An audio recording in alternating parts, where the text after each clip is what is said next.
right, so I'm going to go get started. It's 5 minutes after the hour. Good morning or good afternoon, wherever you are. Thank you so much for joining me. How are you guys doing today?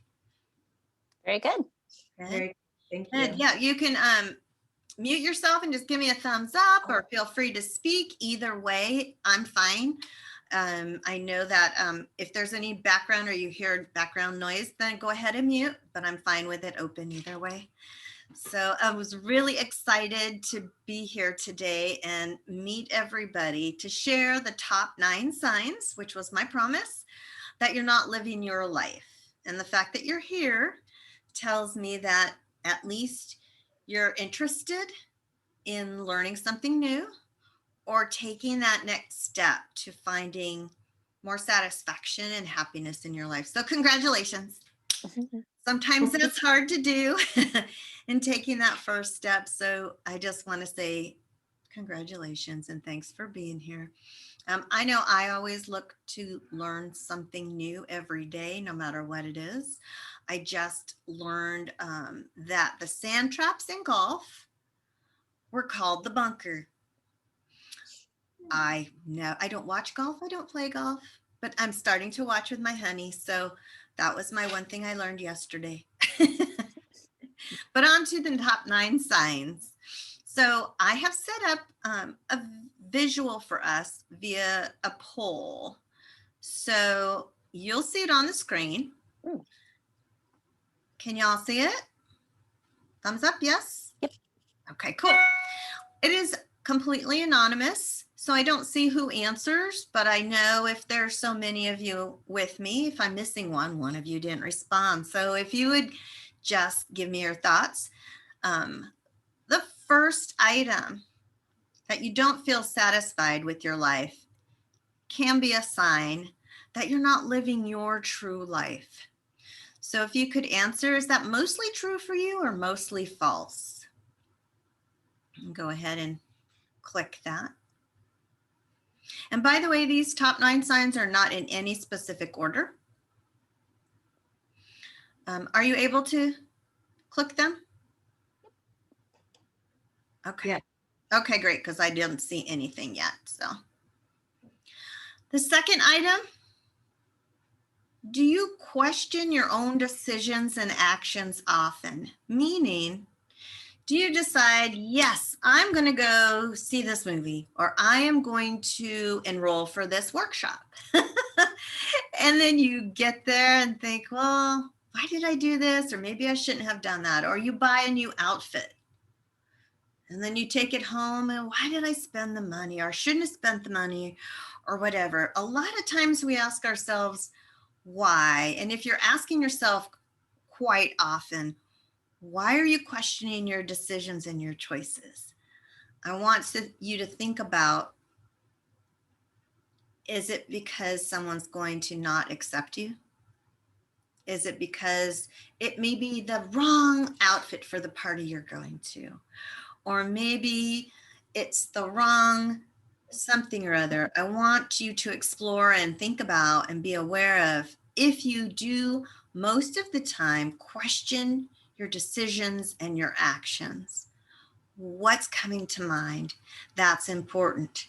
Sometimes we have those labels, and if any of you saw the video with all of my labels, we're questioning ourselves and doubting our decisions, maybe because of a belief or a label that life in our past has placed on us. And sometimes we don't really own those, or they don't suit us any longer.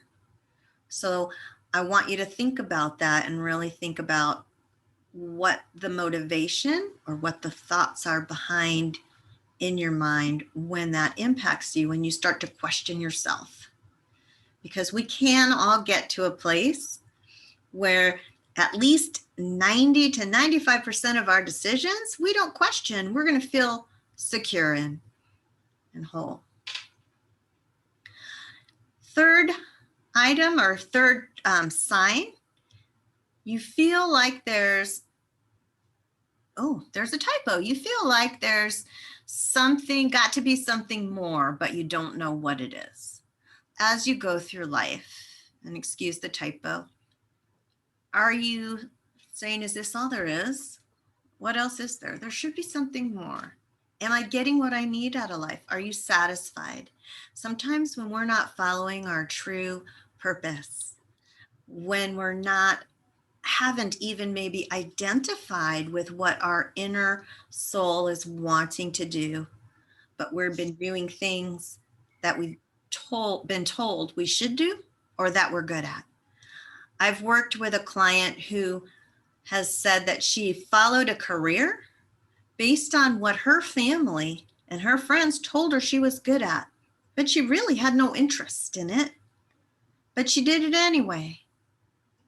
And she ended up being very successful, but she wasn't that happy. So for me, I'd much rather be happy day in and day out and get out of bed looking forward to the next day. So there's other things that maybe this person should be doing. And she did find a passion and she did change her career and was much happier for it. So just again, something to think about. And I see that 50% of you are putting that in the poll. So whoever's not putting it in the poll, go ahead as you're thinking about it and processing, please go ahead and complete that and we'll share it with the group after. The next sign that you might not be living your true life is that you often feel compelled to ask others for their opinion before you decide what to do. Now, let me just clarify. I ask expertise or other people if I'm doing what I call a sanity check, or I'm going to build something and I don't know how to build. I'm going to ask that subject matter expert, right? How do you do this and that? So I'm not talking about those things. I'm talking about, can you come to a decision by yourself and feel good about it? Or do you have to kind of take a poll of all the people in your life to get a consensus of what you should do? If you're more of that nature, that could be that sign that you're very codependent or dependent on people to make sure you're doing the right thing or what you should be doing. And I'm a big advocate of not shitting all over yourself. I'm a big advocate of being true and speaking your truth. And so rather than take a consensus of the general family or public of you to decide what to do, I want you to think about that. And we're going to work on encouraging you to do what you think you should do. Again, asking for a sanity check, asking from a support standpoint, expertise on that, that's not what I'm talking about. Does that make sense? Yes, no, head shakes? Okay, so need a little more clarity. Any questions? No? Okay, thank you. All right, next sign, and these are the top 9. You often look for others' approval. And this kind of piggybacks on our last sign. We go through life, I believe, as human beings, looking for basically 2 fundamental things. We all want to be loved, and we all want to be accepted. And so we will make decisions in life or do things, behave a certain way. And if you find that most of the time you're going, is that okay? Is that okay? Does this work? Am I okay? Did I do the right thing? Did I say the right thing? That can be exhausting.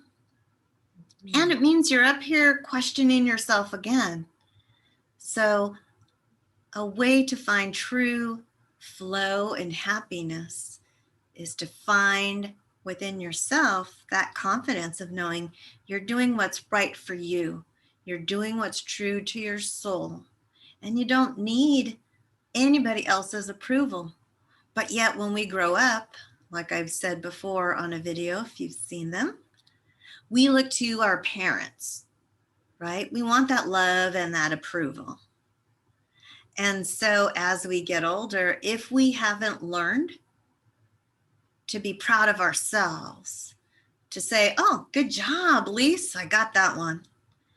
And we are more dependent upon others to approve of what we do. Then as we get older and we're finding we're not as satisfied, we're exhausted and drained because we're constantly changing to get that approval. And I know I did that. And I know I felt completely exhausted, not satisfied, constantly changing what I did in my behavior just to gain somebody else's approval. And when it comes right down to it, it really doesn't matter, because when they're gone, you're with yourself. And the goal is to love being by yourself and not be dependent on somebody else to give you all that love and acceptance and approval. So again, raising your awareness, thinking about where you might need to work on something just to feel better if that's what you choose. Number 6, you often change things about yourself in order to fit in better with others. I want you to think for a moment back to your teenage years, because stereotypically, right? In your teenage years, and I see Dusty's face. I love it. I got a face of everything. I got Dusty making faces like me. I got April playing poker, man. It's great. It's great. I appreciate both. But as a teen, can you remember ever a time when, I know I did, the cool thing was to wear certain shoes, or the cool thing was to make your hair punk rock, or the cool thing was to smoke clove cigarettes, or the cool thing, whatever it was, or the cool thing was you buy your lunch, you don't have a packed sandwich from mom. I mean, there's so many things. And I'd go home going, Mom, I want to buy today. Can I please have, whatever it was, I'll probably age myself, 55 cents or 75 cents to buy the hot school lunch, which really sometimes was kind of gross up until high school. And then Domino's Pizza or somebody would come on campus. But the bottom line is we would change to fit in. And that's a growing process for sure. But as an adult, I know I found myself, when I stopped trying to fit in, being so lost as to who I really was and what I really wanted. It also makes me think of that movie Runaway Bride right now, right off the top of my head. Have either of you seen Runaway Bride? I have, yes. Thank I you, don't think April. so. So for April, and we'll explain it for Dusty, the time where Julia Roberts has walked out on, I don't know, 4 or 5 weddings. And part of the thing they showed was, what was her favorite breakfast? And for every fiance she left, her favorite breakfast was the same exact thing as her fiance. She never got in touch with what was really her favorite breakfast. So for, fiance number 1, it was poached eggs for him, and hers was poached eggs. And for fiance number 2, his favorite breakfast was oatmeal, and her favorite breakfast was oatmeal, or the next and the next, until she realized, wait a minute, I don't really know what I like. I just keep going with matching with somebody else. So I think that's a fun one and something to really think about when we get past that adolescent phase and come into our own. I really want you to embrace coming to your own. That is so true. Great analogy. Thank you. Number 7. Do you often find that you're biting your tongue when you're chatting with friends? If you're sitting around with comfortable people and people you consider friends, and you have a thought, but you don't express it, stop and think about why. Are you afraid they won't like you anymore? Are you afraid they will disagree? Are you afraid that maybe you'll offend them? The truth of the matter is, we all, again, want to be accepted. But if you're with true, what I consider to be true friends, and people that are on your same vibe, and you've built that relationship, you should be able to present with love anything you need to. Anything you need to, at least you have too much makeup on today. It's just a little different. It's unusual for you. Okay, I can take that. I can accept that because it's coming from a friend. A friend. I'm not talking acquaintances, people. I'm talking friends. You know they have your back. If you're biting your tongue and not speaking your truth, maybe you're not with the right friends. Maybe you're not with people within your tribe. Maybe you're with your family members, and sometimes we feel like our family members always have our backs. But the truth is, as you get to be an adult, you learn that some people, whether they're family by blood or family extended, aren't open to anybody that's different from themselves. And so sometimes we get afraid of sharing things with our family or people that just won't accept something new or something different. So again, that's not wrong. I tell you, hold on to that belief, hold on to those thoughts, and adjust your audience and adjust those who you surround yourself with, because it will make your day-to-day life so much better.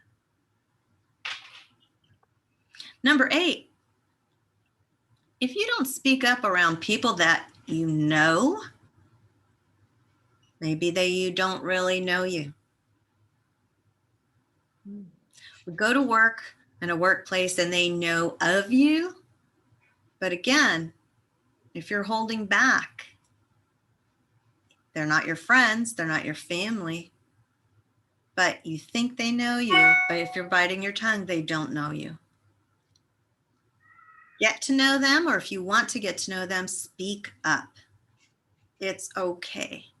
Not everybody's going to like you. Not everybody's going to want to come to my next workshop. And that's okay.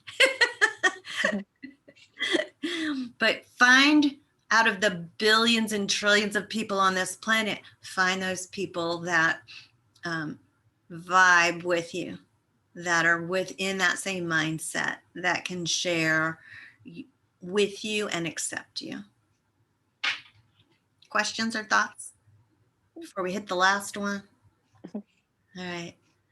All of these things we've talked about really ends up with, if your energy is low and you often feel emotionally drained, that could be a sign you're really not living true to yourself, right? We worry about others being accepted and loved. And let me tell you, again, there's plenty of people out there who are probably in that same boat you are at any phase of your life, that you just need to find and reach out and be willing to share. Be willing to reach out and see if somebody will reach back and go, I totally get that. You will have that energy. You will not be wasting it on trying to be a chameleon and changing yourself to fit in. You will not waste your energy biting your tongue and feeling the frustration inside and holding back. There's so much more out there if you're willing to adjust and find the right tribe and figure out where these things are coming from. Just like all the Post-it notes through the video that you saw, some of these I don't even know where they came from, but I stopped to realize they were actually still there.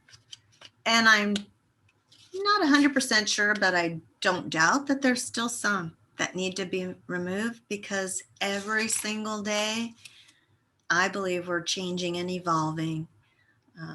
And so I hope these 9 signs give you, at the very least, something to think about, something to raise your awareness. And if you are interested in looking more into making a bigger change, taking those steps to more satisfaction in life, to being more free to speak your truth, not biting your tongue and feeling happy, finding your path, then DM me directly and we can talk about it. I'm offering workshops, a 5-week workshop. I do one-on-one sessions with people. And I'm also looking at packages for coaching. And if you've completed through this workshop, then I'm offering a 40% discount on all my regular pricing, which is at my website. It's optimumsoul.com. Again, my name is Lise Jameson, and I am the founder of Optimum Soul. And I'm looking to just help people like you to optimize your soul vibration, your life, and your happiness. So, any questions before I share the poll? No? All right. So just to see where we're at, we have 50% of the group feeling most of the time satisfied or not satisfied. And I have no clue who that is. We have 50%, or excuse me, 100% feeling pretty good about your questions, or feeling pretty good about your decisions and not questioning your actions. We have, and I have no idea where this is going to show up in the recording, so I'm going to scoot it over here. 50, there's got to be something more, so we have some things to work on there. You feel compelled to ask others, again, looking for that strength within you, 50%. You don't often look for people's or other people's approval because you don't need it. You give yourself approval, which is awesome. And you often change things, or you don't often change things 100% to fit in better with others. And you don't bite your tongue with true friends. That's great, I believe. But around people you don't know, that all ties in. Again, so whichever one of you put those, it's something to think about. I really hope that raises that awareness and that look at working towards getting that more to speaking your truth. And energy and emotionally drained as well. So please reach out. Next month, my workshop is going to be on anxiety and how to focus on just being. Because a lot of us through this have a really hard time sometimes just being non-productive or being quiet, just being in the moment. And I've got scientific things to share with you about the brain and anxiety, and also how that works on just being to help with anxiety. So I look forward to seeing you and others then. If there's no other questions, I'll say thank you. Any questions? Last thoughts? Good to go? All right, so I'm going to turn off the poll and say thank you again very much, both of you, for being here. Have a wonderful rest of the day. Thank you, Lise. Yes, thank you so much. You're very welcome. And I'll talk to you next month. See you soon. All right. Bye-bye.